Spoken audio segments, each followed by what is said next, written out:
Big boy, can be sure.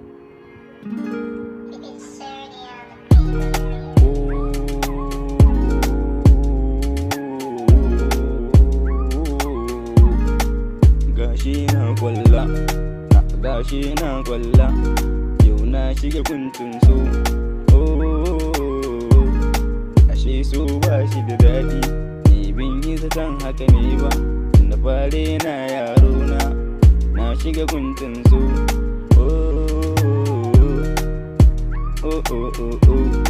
Akwai wata yarinya ai na aje ta cikin raina, to ashe ba ta sona.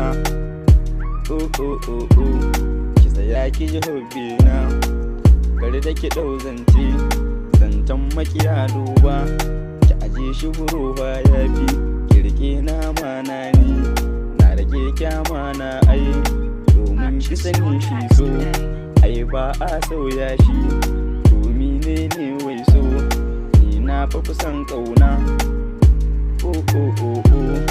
Nisan da nake miki kinji, ya wuce so duba, ƙaunar ki nake hobbina. Wayo ku 'yan sauraro, za ni faɗa muku kunji, irin halin soyayya wanda na faɗa a ciki.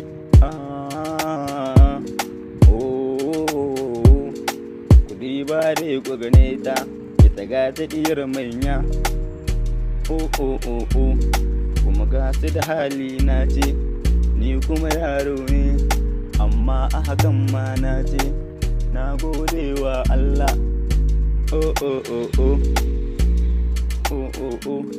Indi farko na ce ke, sai na samu. Kada da ki ɗau zancen su.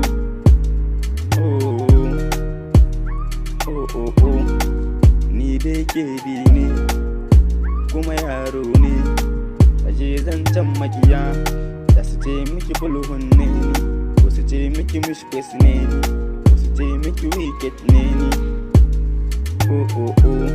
Ki sani a cikin soyayya, in ba makiya na ce, ai ba ta ɗorewa. Ni abinda nake so hobbi, ki faɗa wa iyaye na ki, matakar ba ni ne ba, ai ba ke bayan aure.